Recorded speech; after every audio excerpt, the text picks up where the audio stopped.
Okay, this is going to be a short video. Here it is, all buttoned up, but I kind of wanted to point out, I don't know if you can read it, probably can't, but up at the top there, top left, it says ATI VGA Wonder.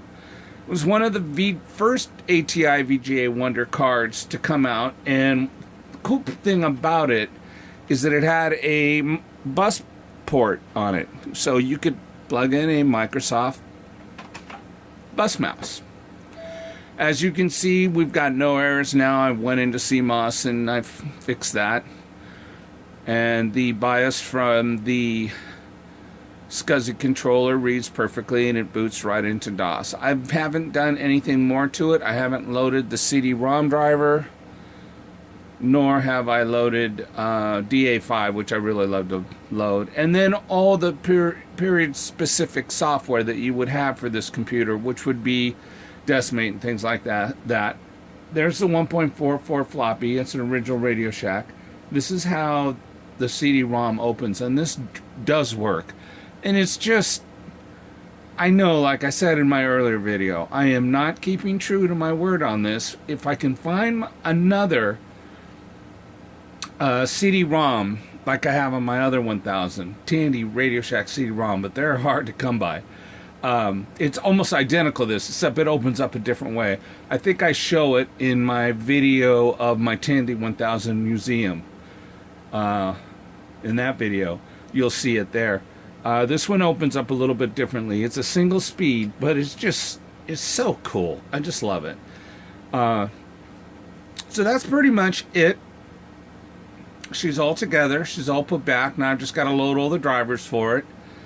And I probably will run Tandy's version of Windows. I am going to put these all these machines on a 10 base T network.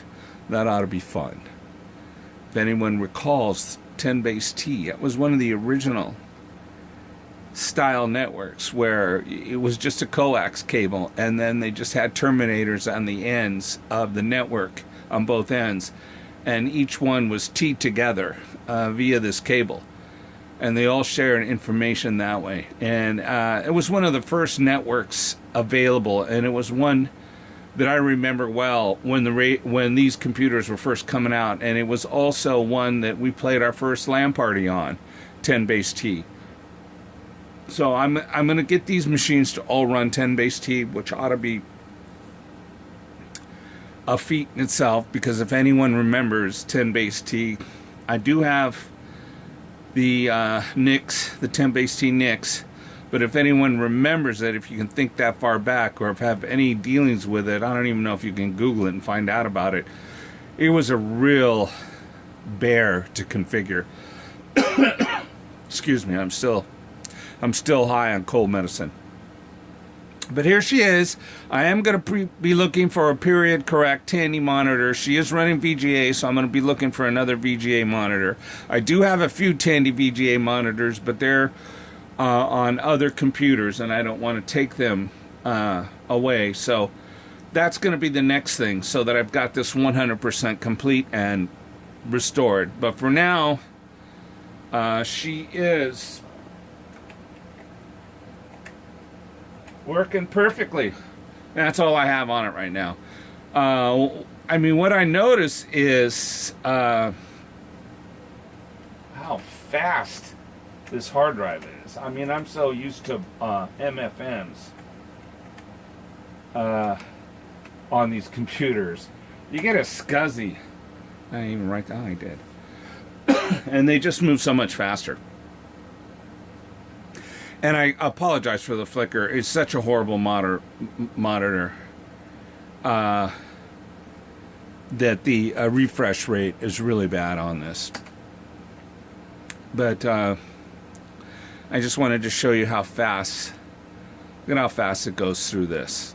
I mean, I won't take you through the whole thing, but I mean, that's, for older hard drive, I mean, that's quite superior. It's definitely faster than any of the MFMs I have. It's probably faster than some of my older IDEs, but it's not as fast as my enhanced IDEs. But It's pretty cool. And what's even more cool is this is period correct.